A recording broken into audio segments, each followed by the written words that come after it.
지난주에 우리는 이 세상에서 가장 아픈 가슴을 끌어안고 살아가는 이 수가성 여인에 대한 설교를 함께 나누었습니다.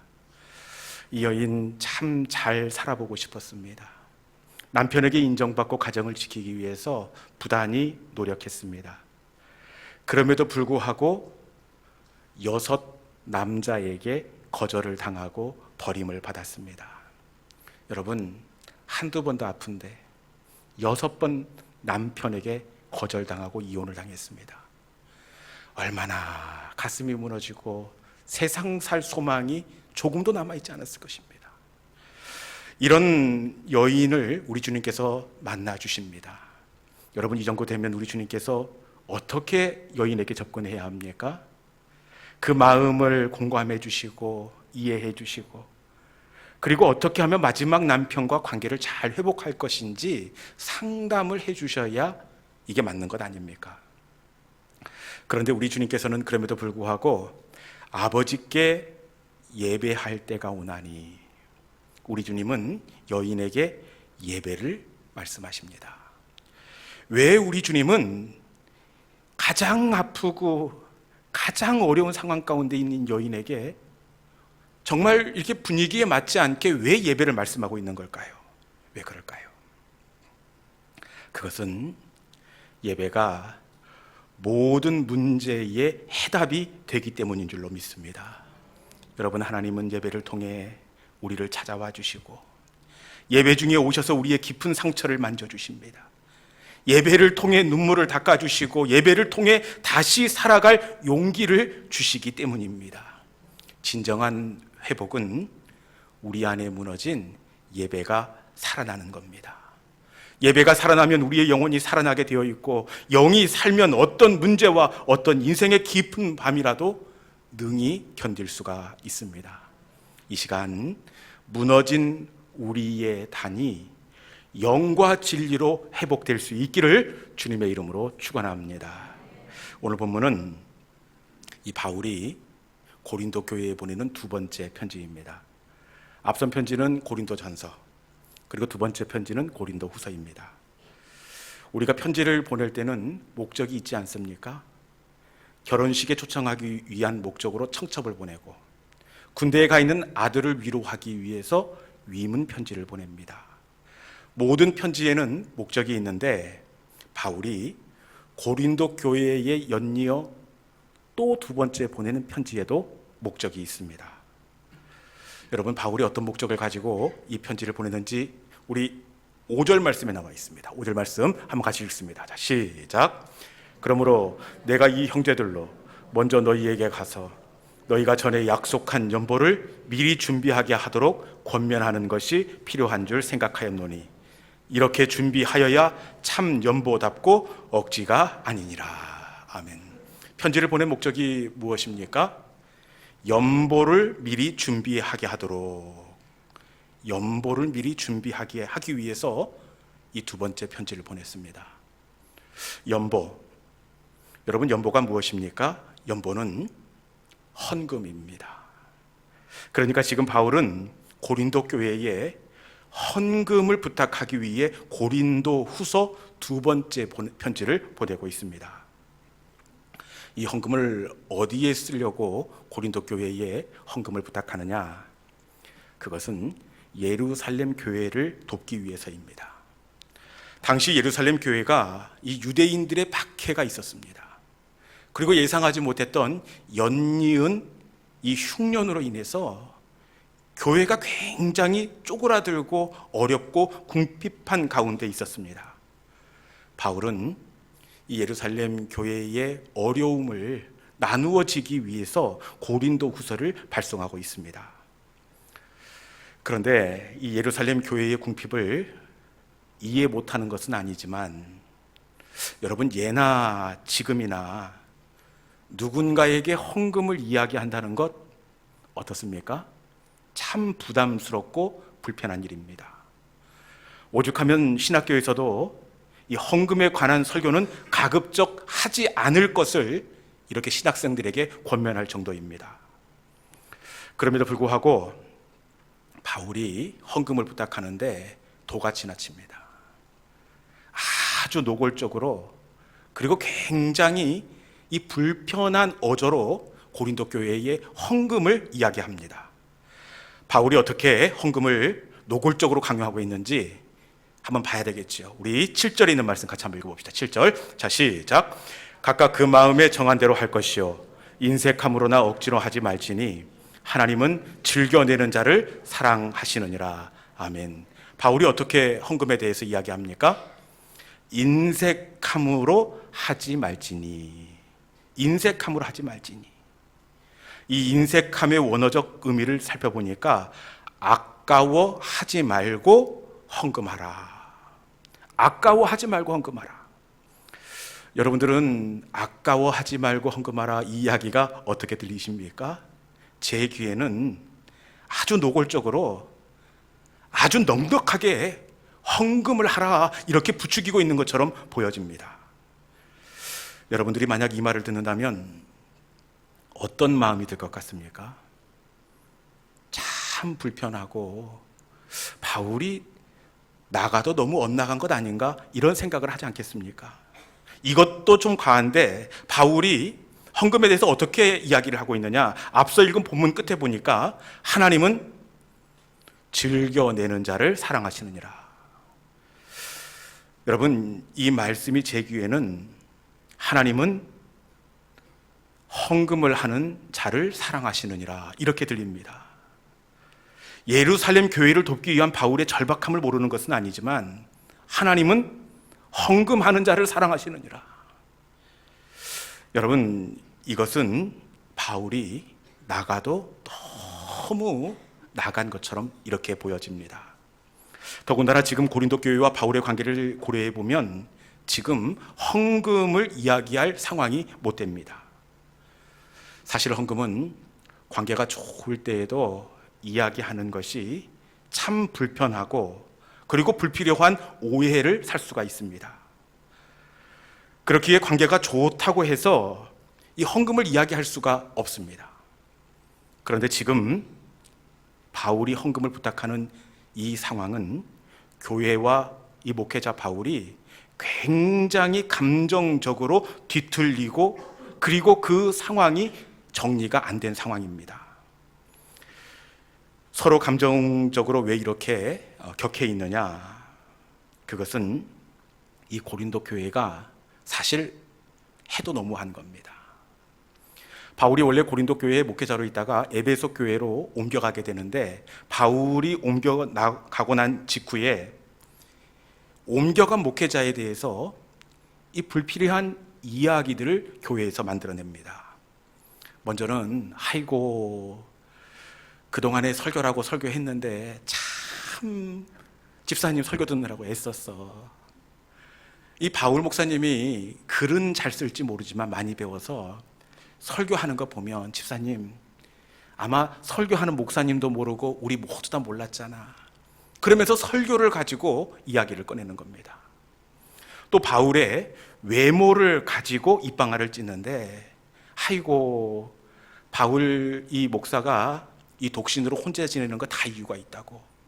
그 얼굴 보라고 어떤 여자가 따라 살겠냐고. 그러면서 외모에 대한 평가를 합니다. 또 심지어는 고린도 교회에 이 바울이 사례비를 받지 않았습니다. 고린도 교회가 개척교회라 교회에 부담을 주지 않기 위해서 바울이 자비량으로 이 목회 사역을 감당했습니다. 그런데 이 말 만들 걸 가지고 만들어야죠. 사례비를 안 받은 것에는 뭔가 꿍꿍이가 있다. 뭔가 속셈이 있어서 사례비를 받지 않지. 근거도 없고 말도 안 되는 이야기로 바울을 공격합니다. 이 이야기를 제가 들어도 참 기분이 나쁠 것 같아요. 그런데 이 바울도 성격이 괄괄하지 않습니까? 바울이 어떻게 받아치느냐? 우리 고린도전서 4장 21절에 있는 말씀 같이 한번 읽어봅시다. 자, 시작. 내가 매를 가지고 너희에게 나아가랴. 바울 세지 않습니까? 매를 가지고 너희에게 나아가랴. 그리고 고린도후서 13장 2절에 있는 말씀 같이 한번 봅시다. 자, 시작. 내가 다시 가면 용서하지 아니하리라. 아이고 너무나 과합니다. 내가 다시 가면 용서하지 아니하리라. 무슨 이야기입니까? 내 뒷담화 하는 사람들 만나면 내가 그 입을 그냥 뒤에는 표현할 수가 없습니다. 상당히 격한 감정으로 고린도 교회에 이 바울이 불편한 마음을 써서 보냈습니다. 여러분, 바울이 이 이야기를 고린도 전서에 보내는 것은 이렇게 세게 호통을 치면 고린도 교인들이 잘못을 깨닫고 회개하고 돌아올 줄 알았습니다. 그런데 바울이 이런 식으로 나오면 여러분들은 그래, 내가 잘못했지, 아이고, 그러면서 회개하겠습니까? 고린도 교인들도 그렇지 않습니다. 이 바울의 책망을 듣고 고린도 교인들이 아마, 야, 바울 목회자 맞아? 어떻게 매를 가지고 다시 가면 용서하지 아니하리라. 야, 목회자가 어떻게 이런 말을 할 수 있느냐? 목회자라면 최소한 성도가 실수하고 잘못하면 사랑으로 덮어주고 기다려줘야 되는 것 아닌가?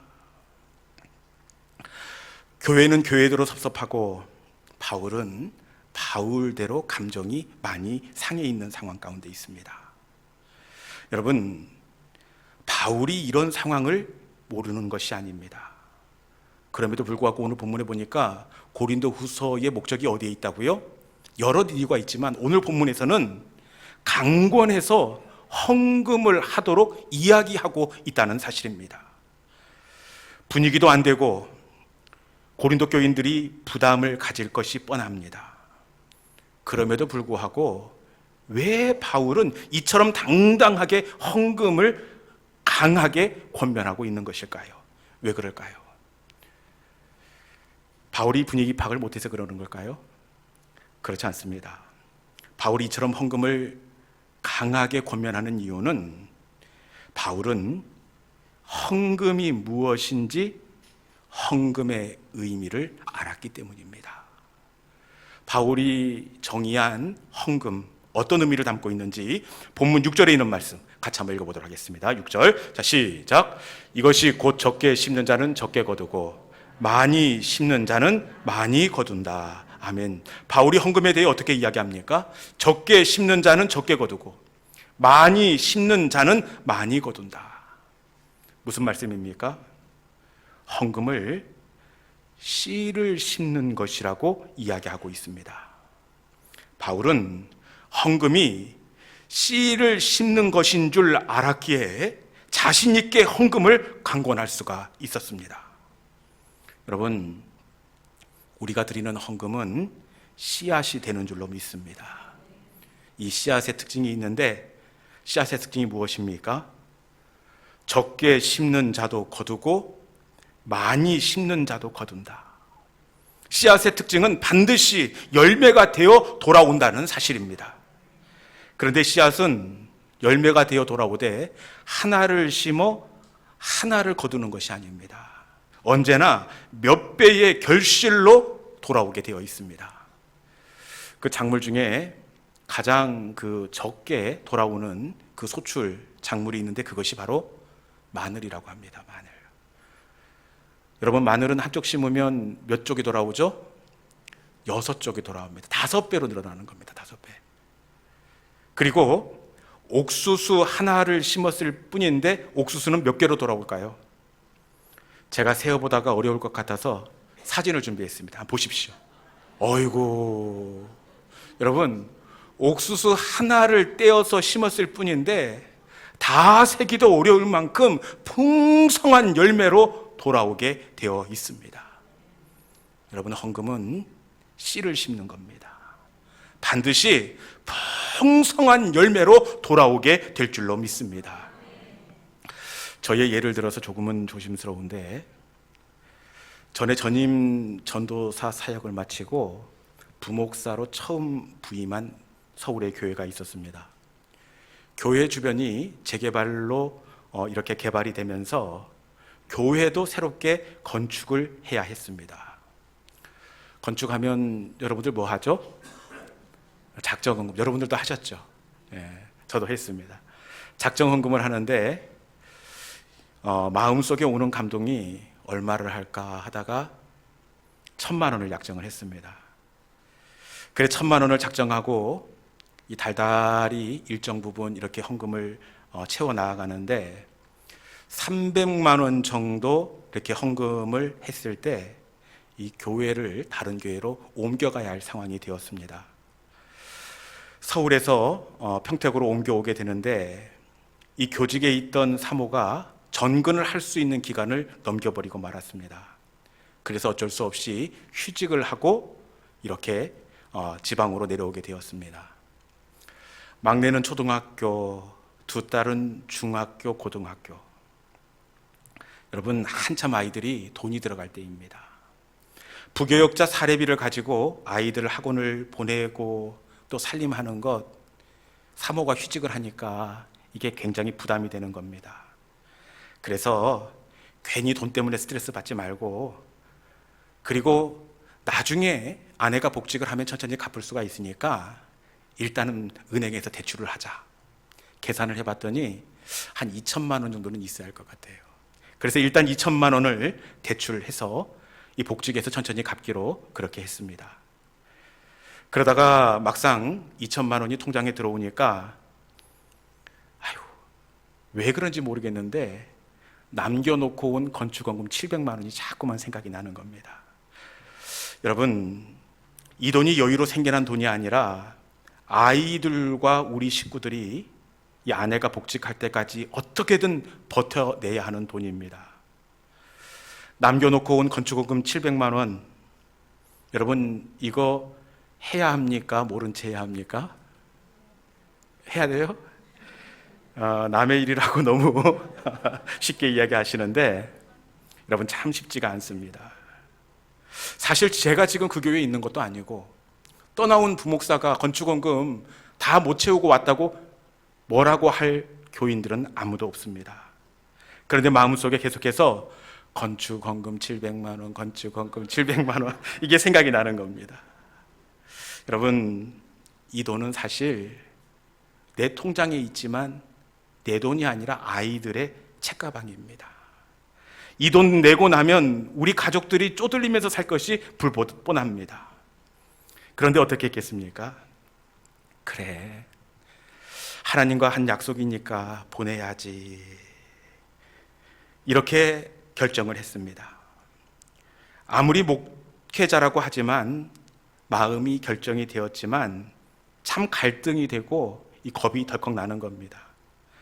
그러다가 결국은 감동 앞에서 항복하고 송금을 하게 되는데 지금은 이게 온라인으로 이렇게 전화기로 보내기도 하지만 당시에는 이 송금을 할 때 그 텔레뱅킹으로 이렇게 송금을 하던 때였습니다. 전화기를 열고 이제 은행에 전화를 해서 ARS 이제 송금을 시작합니다. 고요엘님이 맞으면 1번 띡 눌렀습니다.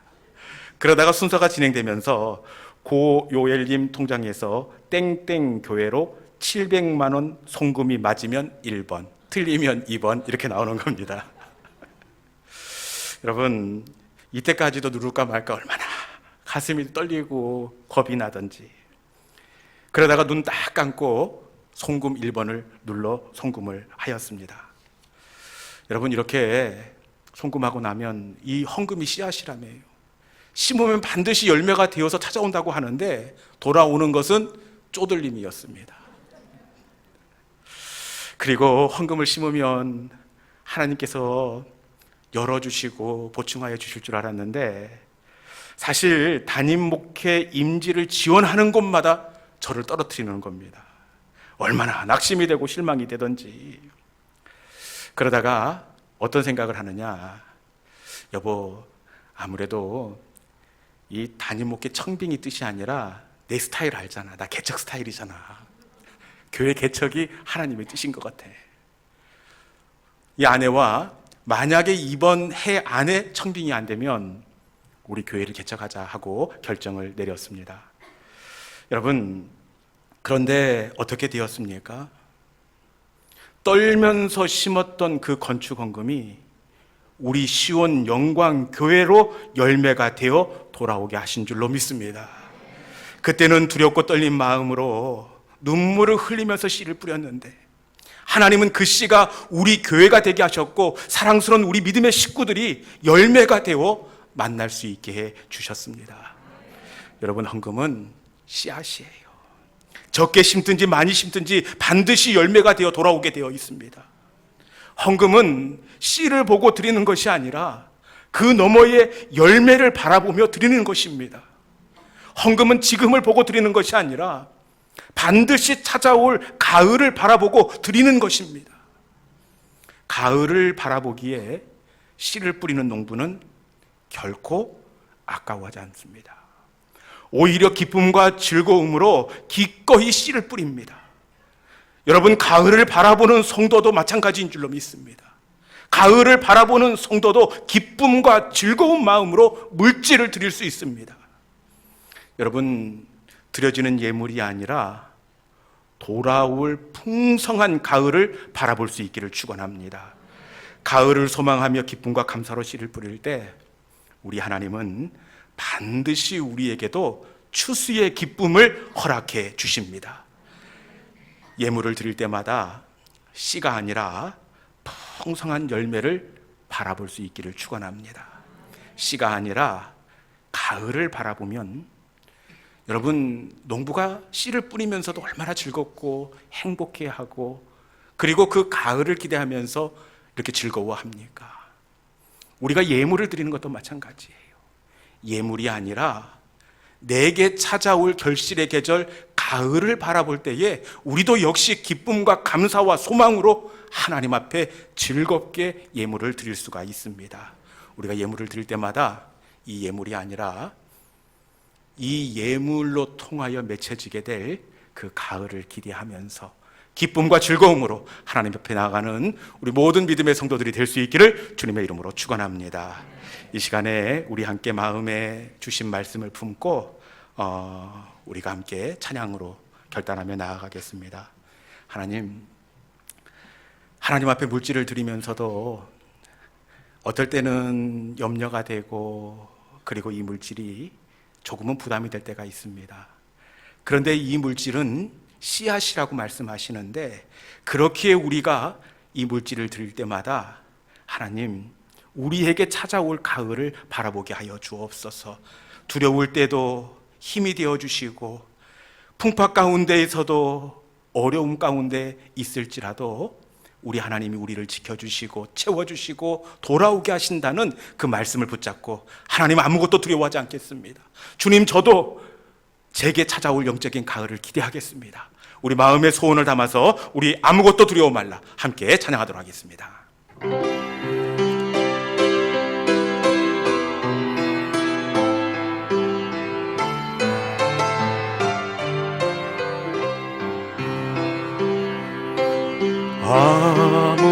아무것도 두려워 말라. 주 나의 하나님이 지켜주시네. 놀라지 마라, 겁내지 마라. 주님 나를 지켜주시네. 우리 주님께서 말씀하십니다. 아무것도 두려워 말라. 주 나의 하나님이 지켜주시네. 놀라지 마라, 겁내지 마라. 주님 나를 지켜주시네. 내 맘이 힘에 겨워 지칠지라도 주님 나를 지켜주시네. 세상의 험한 풍파 몰아칠 때도 주님 나를 지켜주시네. 주님은 나의 산성, 주님은 나의 요새, 주님은 나의 소망, 나의 힘이 되신 영혼. 주님은 나의 산성, 주님은 나의 산성, 주님 나의 요새, 주님은 나의 소망, 나의 힘이